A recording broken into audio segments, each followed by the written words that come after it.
Hey everybody, Sal Capaccio here, WGR550.com. Thanks for coming aboard. Thanks for following all week on Twitter, wherever it is, online, at the website, when I've been talking to Howard and Jeremy or Chopin Bulldog here live at the annual owners meetings, the league meetings in Orlando, Florida. I only get a few more hours to enjoy this sunshine with my buddy Jon Scott from Spectrum News. And John, you've been here all week with me kind of covering the exact same things that I have as far as Terry Pegula speaking, Sean McDermott, and Brandon Beane. Let's go in order of when we heard from them. Yes. Let's talk about Brandon Beane. Really, the main thing people were asking him was about the draft and, moving up and things like that. What were your impressions about his responses and maybe going forward here before April 26th? He's remaining firm in his, I like my picks, and I'm not sure as of right now what I'm going to do. And to be honest with you, I actually believe him. I think his desire is I'm going to figure out which guy I want or which guys I like the most, and then I'm going to figure out how I can then get them. At this point in time, he doesn't know. Does he need to move up to 2 if he wants a guy like Josh Rosen or if he wants a guy like Josh Allen? Is he going to wait until draft night? Maybe Baker Mayfield or Rosen or someone like that drops down into the 6, 7, 8 range. And then, so he doesn't need to fully have a plan of execution here at the end of March because we have a full month where things are going to shake out and he's going to continue to evaluate these guys. I think ultimately he's ready and prepared, and I think he will move up. In what capacity, I don't know. But he's not going to tip his hand exactly, and I actually do believe him in the sense of there's still a lot more evaluation to go before I decide which guy or which guys I'd be comfortable moving those assets for. One of the things we get a chance to do here when you're live, you're standing right there, you get a chance to read body language a little bit. And I know that can be dangerous, but you said it right. I think he's calm. I don't get a sense of panic from Brandon Beane that, oh my gosh, the Jets went to 3, we have to go to 2. You specifically asked how that impacts everything. It seemed to me like he's like, hey, that's what they've decided what was best for them. We're just going to do what's best for us. And I think that should be a calming presence and influence for Bills fans. Absolutely. And something that should also be calm, if there's anyone that this team would be most familiar and have an easier time dealing with in regards to a trade to number 2, it would be the Giants because of Dave Gettleman being the general manager. Dave Gettleman was both Brandon Beane's boss and, in some regards, Sean McDermott's boss. That Carolina familiarity is something that could really be in their factor, much like, even though Doug Whaley was in the GM seat last year on draft night, Sean McDermott's relationship with Andy Reid did play a big part in that trade with the Chiefs that brought them Tre'Davious White and now that extra first-round pick.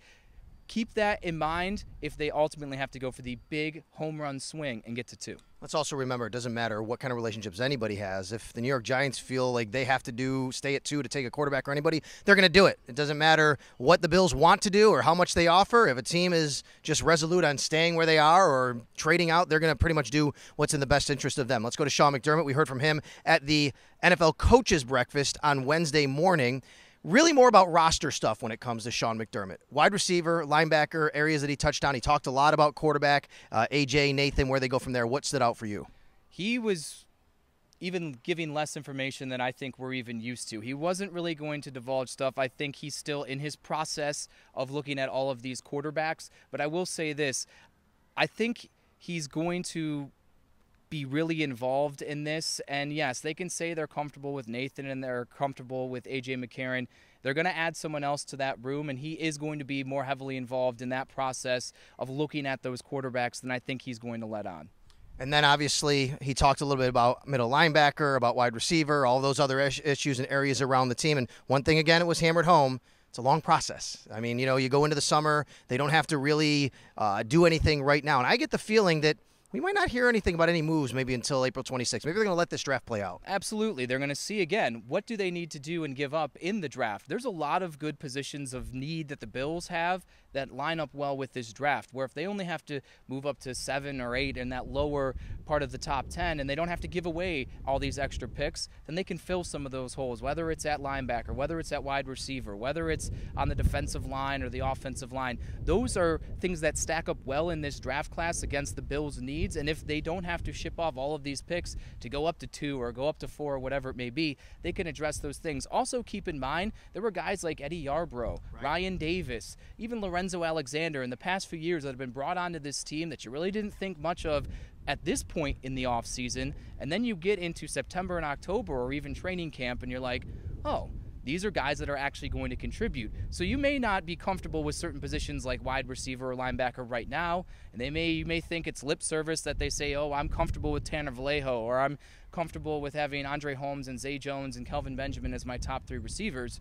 But you never know. Maybe Rod Streeter will come back from injury and be that number 4 wide receiver or number 3 wide receiver that maybe he could have been had he not gotten hurt last season. You never know at this point, and like you said, the market's going to continue to shake themselves out as we go through past the draft process and head into training camp. One thing we haven't discussed yet, both Brandon Beane and Sean McDermott basically put to bed and put to rest any idea that Zay Jones will not be on this roster. He's going to be on the roster. They're going to work with him. They're going to try and make sure that, he's in a good spot and they can continue to go forward.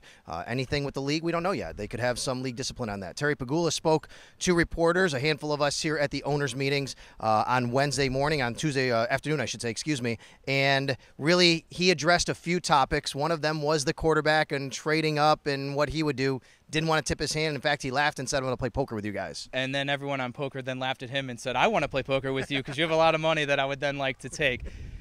It looks like he knows more than he's obviously going to let on, as he should. He doesn't need to tell us. And again, it's maybe have an idea, but they don't particularly have an exact idea, I think, at this point in time, what's going to happen come the end of April. I will say this, Terry was more personable than I can remember. He seems to be getting more comfortable, and that even showed in asking him about his involvement in regards to this process. He's gone on some of these meetings. He's there with them. He sits there with a stopwatch and uses his analytical mind and numbers mind as an engineer to offer his side of things. He's not going to be in there telling them, oh, well, this guy's arm slot and this guy's velocity and all of this stuff, but he's very interested in it. He's going to ask questions, and as the owner, he has every right to do that. He's going to be there, I think, as someone to be like, are you comfortable with this, Terry, with your interactions with them and what you saw? But he's going to leave it into the hands of his football people, Sean McDermott and Brandon Beane and the scouts, to ultimately make that decision. One thing I think that's happened here since Terry Pegula spoke, there's been a bit of a, I don't know what you want to call it, from people out there, uprising or whatever, people panicking about the situation with the stadium. Let me just say this. Terry Pegula was addressing some questions about the stadium. The lease does expire in 2023 when it is 50 years old. It's 45 years old now. They could opt out of the lease in 2020 in order to allow them to negotiate or look for or discuss plans for a new stadium without government interference, without entities like this county or the state coming in. But the Bills did clarify to us later that they're not going to do that. There are advantages and disadvantages of doing that, John. To be honest with you, if you opt out and you say, well, we don't want the government interference, but then you come back to the government and say, give us some help, they're probably going to say, hey, what are you talking about? You didn't want our help. So I think the Bills just want to make sure they plan right. And really the message was, we are still in the very early stages of long-term planning. That's where I go to Roger Goodell. He said the same thing. Right now, it just doesn't seem like it should be anything on our radar in the short term. Well, and they're adding millions of dollars of upgrades there. Again, just think of a timeline of what it takes to build a stadium. Okay, if the Bills said today, okay, we're going to build a new stadium, which we all know they're not even close to that decision, it's going to take years to build that. So they're now doing these upgrades. I think around that 2020 timeline, they're not going to opt out, or if they do, or whatever it may be, that's when you'll probably know what the next step is for the stadium, whether it's going to be a new stadium in Orchard Park or a new stadium downtown, or we're going to find a whole new place in general, or we're going to do massive upgrades to New Era Field or whatever it may be. I think we will know by 2020 what the next stadium is and what it will be. I just don't think it's any reason to panic that it's going to be anywhere that involves the Bills leaving town or anything outrageous like that. The Pegulas bought the team to keep it in Buffalo. They've said that from the very beginning, and there's no indication from anything they've said either this week, in the past, or I'd even say in the future that should make anyone think otherwise. All right, then one last piece of business here. Roger Goodell and the Rules Committee also speaking on some of the new rules. New one that's going to be interesting to monitor here. It's going to be a possible ejection if a player leads with his helmet in order to initiate contact. I don't know how you're going to necessarily enforce that. It's very subjective. I wish they would have given a little more discussion on this one, John. It seems like it's one of those things where we talked about the catch. It might be what's flagrant foul with the helmet now. It might be the big question that comes up. We have to talk about that. And then the catch rule has passed. They simplified that. So anything you heard from the rules as far as the catch, the helmet, anything else that you want to talk about? The catch rule is what it should be. And Rich McKay was like, when you're playing backyard football and you see someone make a catch, Sal made the catch. Okay, I know I made the catch. You watching it at home, Jesse James, that's a catch. Kelvin Benjamin, that's a catch.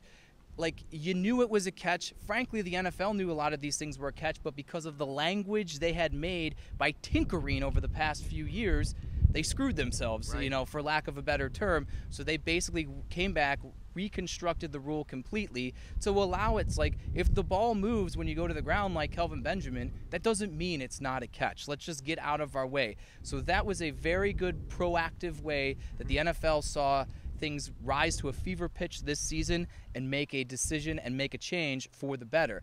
The hit rule, as you're saying, and you've seen it on Twitter from players, I agree with you, and they're going to use replay in some capacity to help enforce this rule in regards to ejections as opposed to a 15-yard personal foul penalty and things like that. They want to take the head out of tackling. I mean, that's what they want to do in all this safety world and all of that. They want to make the helmet more for protection, not as a weapon, as Roger Goodell said. Yes, and so now Roger Goodell got a little, I wouldn't say testy, but he's like, players are reacting to the rule before we've even really had a chance to explain it to them, and everyone gets back into the facilities in the next few weeks, and we go over it, and whether it's league officials or, you know, representatives from the team, and they show on video, this is how you got to do it, things like that. It'll certainly be an adjustment period, I think, this year, and like you said, it may be like the catch rule where it evolves over the next few years. Their thought process is in the right place in regards to safety. But again, this is an unsafe game, and there's just maybe some things that if you try too hard to take out, you're going to make it too difficult. And this may be something that maybe just be too challenging in the end, but it's a good place to start, I think, one that I think will continue to evolve. Goodell also spoke about the anthem and the protests that happened during the anthem, and he said that they're still working on, you know, moving forward with that discussion. There weren't really a lot of hardcore discussions about that. They just want to make sure they're providing the right platform for their players, and they really want to make sure they work with the players in that regard. John, you think we can maybe get our bosses to allow us to stay here for a couple more days or what? Well, you're coming back for vacation, you lucky duck. Next week. It's been 50 degrees in Buffalo the 3 days we're here, and we come back, and it's going back, and it's probably going to snow. I wish we could stay out and do this on the lazy river, you know, for the next few days, but I think it's time to go home. Well, we got a few hours before our flight leaves, so by the time you see this, maybe we'll be in the pool or back in Buffalo. Who knows? But thanks a lot either way for tuning in. Don't forget to catch John. You are on Twitter and also on TV. Tell everybody where. At Jon, Jon Scott, SCOTT TV. That's on Twitter. And then Spectrum News for all of you who have Spectrum Cable. All right. Thank you very much, Sal Capaccio, Sal Sports on Twitter, WGR550.com. And, of course, listen to Howard and Jeremy. And, of course, Show Up with the Bulldog. I'll be recapping owners meeting stuff and heading into next week as we got a lot of draft coverage coming your way on WGR. Thanks for tuning in.